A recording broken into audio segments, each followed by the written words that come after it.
What's up, guys? Welcome to my review of Beyond Two Souls. This is the follow-up to Quantic Dream's 2010 smash hit interactive movie, Heavy Rain. Was Beyond Two Souls able to recapture the magic of Heavy Rain?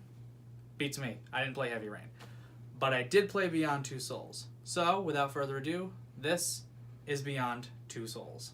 Beyond Two Souls follows the story of Jodie Holmes, played expertly by Ellen Page, who has a second soul bonded to her named Aiden. The game follows her life from age 8 to age 25. However, the story is told out of order. One chapter has you playing as a teenager, hanging out at a party with a bunch of kids who have clearly never seen Carrie. The next has you playing as an 8-year-old Jodie living at a government facility, to a 22-year-old CIA operative, to a 24-year-old fugitive of the law. I'm not a huge fan of this asynchronous order. It's kind of annoying when you're enjoying the chapter you're playing and all of a sudden you're thrown into a completely unrelated part of Jodie's life. Throughout the game, you can make decisions that will alter the course of the story, but because it's told out of order, sometimes the chapter ends the same way no matter what, making some of the choices seem meaningless. Making that problem worse is director David Cage's no game overs policy. This means that there are, well, no game overs. No matter what you do, even if you mess up spectacularly, you will always be able to advance the plot, which for a story-driven game is great. But as a video game, it eliminates all sense of challenge since you can't lose. You will always win a fight even if you miss every QuickTime event. You'll get your ass kicked, but you'll still win. Again, it feels like what you do doesn't matter. But it does lead to a seemingly endless combinations of ways that the story can pan out, so if you do like the story, this could be a positive. Thankfully, the game has a remixed mode which allows you to play the story in chronological order. When played in this way, it becomes apparent how good the story of this game really is. It tells a sad tale of a girl born with an impossible burden and the manipulation she suffers at the hands of those seeking to abuse her powers.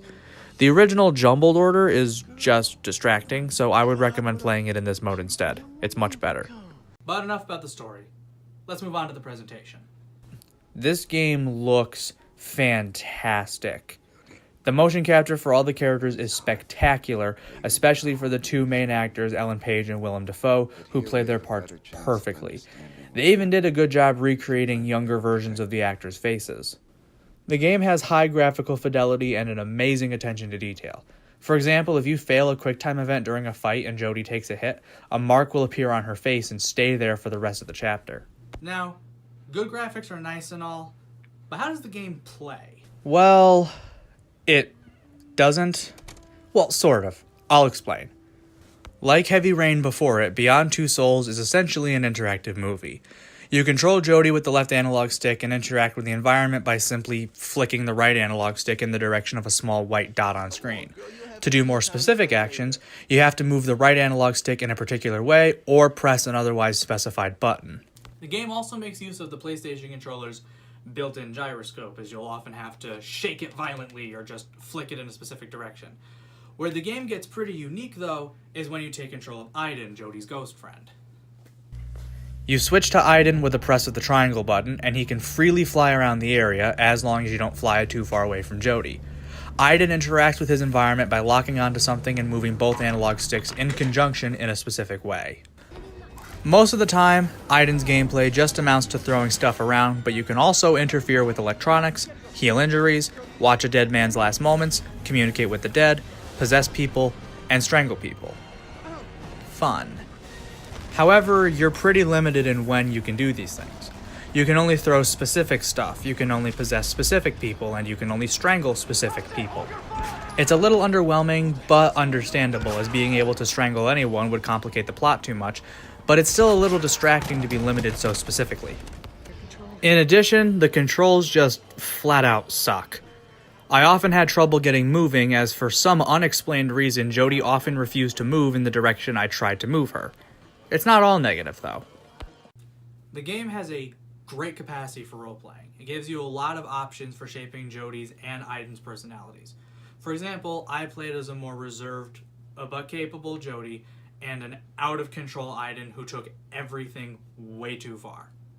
As the game went on, though, I had Jodie become more open and reined in Aiden's behavior.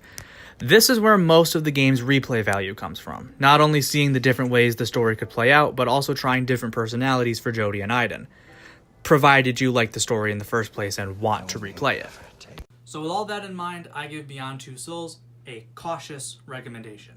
If you enjoy story-driven games and don't mind playing an interactive movie, then this might be something you enjoy.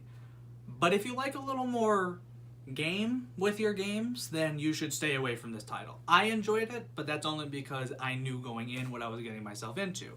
So, make sure to stick around, because next time we're going to be jumping to the Nintendo Wii and taking a look at one of the last games released for that system.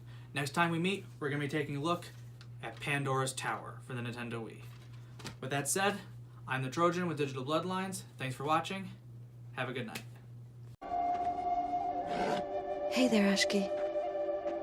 Don't be afraid. I'm just gonna come over there, okay? Easy.